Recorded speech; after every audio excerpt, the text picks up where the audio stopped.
All right, so there are a lot of interesting political developments happening in Latin America over the past year or so, and now with the election of Donald Trump in the US, there is really a bifurcation between who is going to be US aligned and who is going to be aligned with BRICS, with Russia, with China, and there is a lot of potential conflict developing between Latin American nations as a result of who is aligned with which international powers. And we see Peru now, they have had a megaport completed that China is apparently going to be in control of. So we're reporting from the BBC today. China Megaport opens up in Latin America as wary US looks on. So we see that Argentina under Milei is much more friendly with the US, and now with Trump in power, he and Milei are becoming very close. Trump is also friendly with Bukele, and we see that in Brazil, Lula is friendlier with the BRICS powers, Brazil being one of the main members of the BRICS International Trade Organization. And also, we have maybe less consequential and with poorer reputation countries like Venezuela, also in line with BRICS, and Nicaragua and Cuba also being friendlier to BRICS nations. But Peru is a country of much greater consequence than Venezuela and Cuba, at least in 2024. So which direction Peru is going to take as far as international geopolitics is still uncertain. But the opening of this megaport that is essentially under the control of China is a concern for the US, and definitely feeds in to the differing foreign policy that could lead to conflict in Latin American countries. So let's take a look at this article and just check some details in relation to what has been going on in Peru. So as the world waits to see how the return of Donald Trump will shape relations between Washington and Beijing, China has just taken decisive action to entrench its position in Latin America. Trump won the US presidential election on a platform that promised tariffs as high as 60% on Chinese-made goods. Further south, though, a new China-backed megaport has the potential to create whole new trade routes that will bypass North America entirely. President Xi Jinping himself attended the inauguration of the Chansey port on the Peruvian coast this week, an indication of just how seriously China takes the development. And we've also seen that Argentina under Milei now, they have started a free trade agreement with the US where people in Argentina are able to buy goods from America and they avoid any importation tax, which is good for Argentina because the US is the biggest economy in the world. It produces a lot of goods, and they have a lot of things that Argentinians could not access previously without paying massive import fees. And myself, living in Europe, living in Ireland, if we're to import anything from the US, there is VAT of around 30%. So that's a huge cost and a huge consideration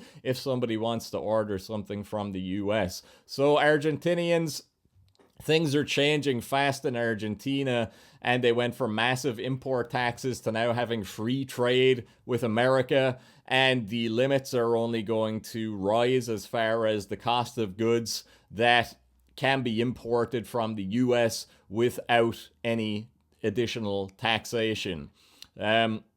So here now, Peru, I assume, is going to be engaged in all sorts of trade deals with China, especially in the wake of opening this megaport. So, Xi was in Peru for the annual meeting of the Asia Pacific Economic Cooperation Forum, APEC, but all eyes were on Chansey and what it says about China's growing assertiveness in the region that the US has traditionally seen as its sphere of influence.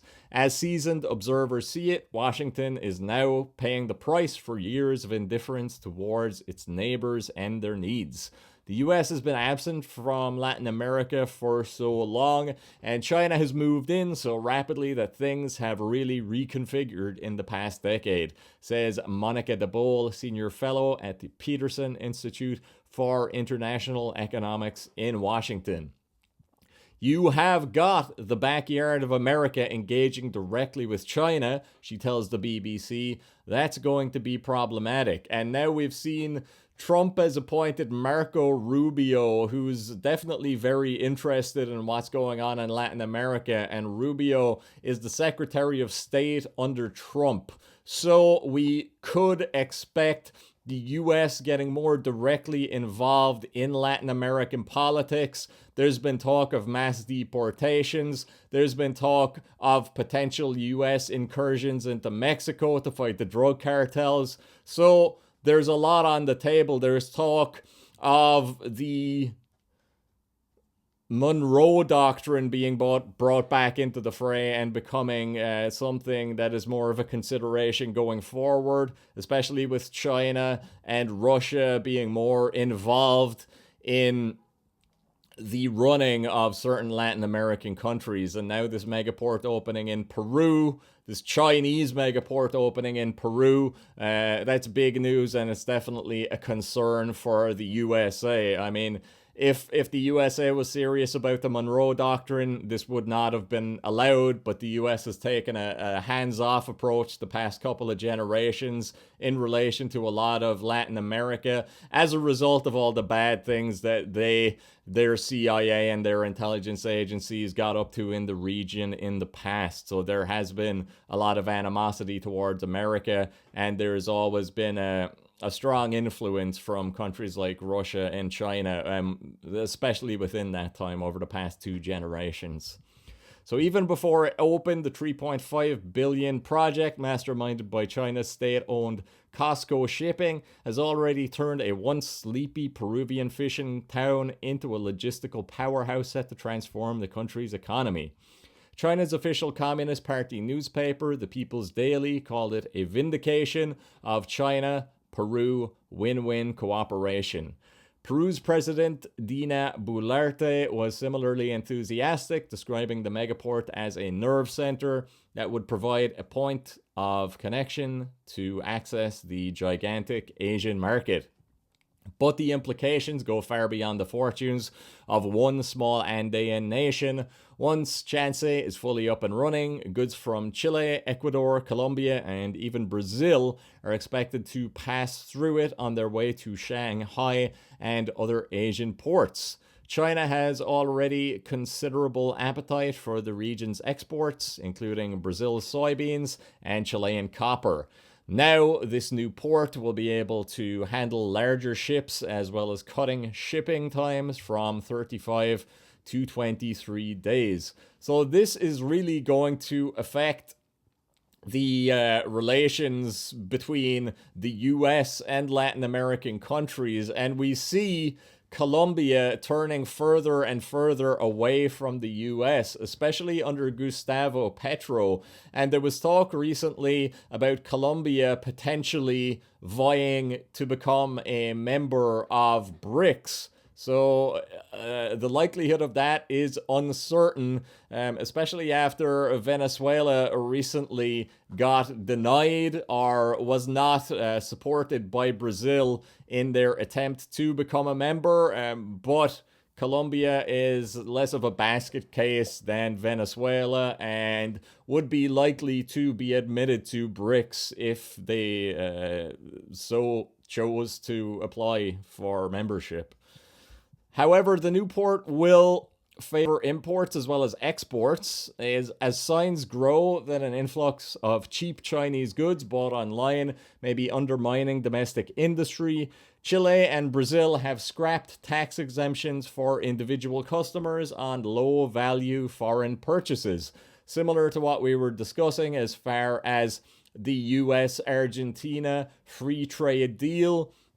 But again, this will harm domestic production of goods that are available from Asia, because Asia is a leader in production and industry generally globally, and Latin America is less well developed as far as production of most things, other than certain things that are native to the region, such as coffee and things like copper, as mentioned in this article. So depending on what is to be imported or exported, this could hurt Latin American productive capacity going forward. So having deals like this, there are pros and cons always.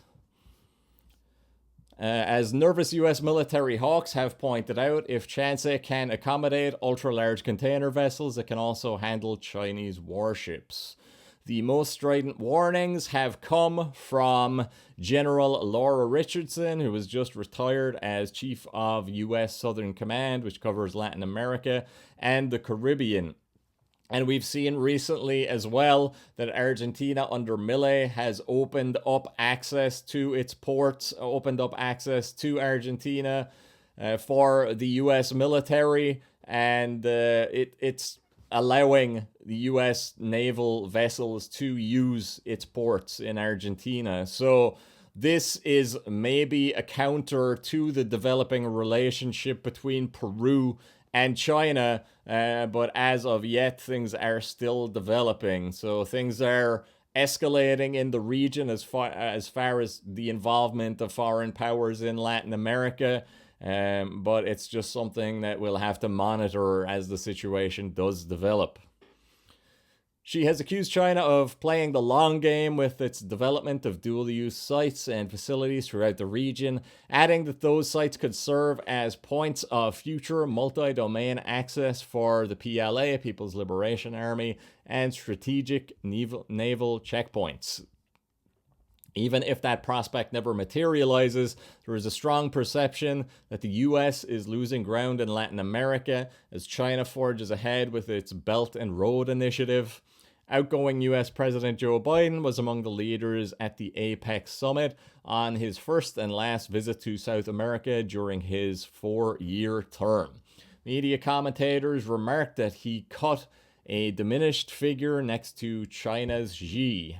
Professor Alvaro Mendez, director of Global South Unit at the London School of Economics, points out that while the US was taking Latin America for granted, Xi was visiting the region regularly and cultivating good relations. I think America was more concerned with Israel and what was going on in the Middle East over the past while than it was investing sufficient time into diplomacy with Latin American countries and getting in the business of Latin America generally. Which is surprising because it's literally the same continent, the same landmass as the US, and geostrategically for the national security of the United States, it's important that things in Latin America are at least closely monitored by the US, and that the US has at least moderately good relations with Latin American countries. The bar has been set low by the US, so low by the US that China only has to be a little bit better to get through the door, he says. Of course, Latin America is not only part of the world targeted by the BRI, the Belt and Road Initiative. Since 2023, China's unprecedented infrastructure splurge has pumped money into nearly 150 countries worldwide. The results have not always been beneficial, with many projects left unfinished, while many developing countries that signed up for Beijing's largesse have found themselves burdened with debt as a result. So that's what's happening in Africa. China is building infrastructure at the expense of African nations. China is giving loans at the expense of African nations, but then all these nations are massively indebted to China, and then China has great negotiating power and is making deals with these nations indebted to China subsequently, that grant China access to natural resources, access to ports, access to infrastructure as a result of those countries being indebted to China. So there are many, many ways that China can benefit from the development of infrastructure in other countries, and it grants them greater and greater access to and control of these nations. Even so, left-wing and right-wing governments alike have cast aside their initial suspicions of China because their interests are aligned. It's because of money, obviously. They're willing to negotiate with people willing to give them money, and that's what most politicians are concerned about: the economy, making money, getting payoffs. So their interests are aligned with those of Beijing, says the Peterson Institute's Miss the Bowl. They have lowered their guard out of sheer necessity. They have lowered their guard because they're getting paid to do so. That's it. Like, Mr. Bull says the US is right to feel threatened by this turn of events, since Beijing has now established a very strong foothold in the region at a time when President-elect Trump wants to rein in China. So we saw last time around, Trump put a lot of tariffs on China. Trump put a lot of tariffs on countries who wanted to trade with China, or made a lot of requests related to other countries trading with China. And if Trump wasn't happy about how other countries were trading with China, then he was willing to put restrictions on and tariffs on them as well. I think China will finally start seeing the US putting pressure on Latin America because of China, she said, adding that most countries want to stay on the right side of both big powers. The region doesn't have to choose unless it's put in a position where they are forced to, and that will be very dumb. Looking ahead, South American countries such as Peru, Chile, and Colombia would be vulnerable to pressure because of bilateral free trade agreements they have with the US, which Trump could seek to renegotiate or even tear up. They will be watching keenly to see what happens to the US States Mexico-Canada agreement, which is up for review in July 2026, but will be subject to negotiations during 2025. Whatever happens, Professor Mendez of the LSE feels the region needs more cooperation. It shouldn't be that all roads lead to Beijing or Washington. Latin America has to find a more strategic way. It needs a coherent regional strategy, he says, pointing to the difficulty of getting 33 countries to agree a joint approach. Eric Farnsworth, vice president of the Washington-based Council of the Americas, feels that there is still too much goodwill toward the US in Latin America, but the region's massive needs are not being met by its northern neighbor. The US needs to up its game in the region because people would choose it if there was a meaningful alternative to China, he tells the BBC. Unlike many others, he sees some rays of hope from the incoming Trump administration, especially with the appointment of Marco Rubio as the Secretary of State. Rubio has a real sense of a need to engage economically with the Western Hemisphere in a way that we haven't done for a number of years, he says. But for successive leaders, US leaders, Latin America has been seen primarily in terms of illegal migration and illegal drugs. And with Trump fixated on plans to deport record numbers of immigrants, there is little indication that the US will change tack anytime soon.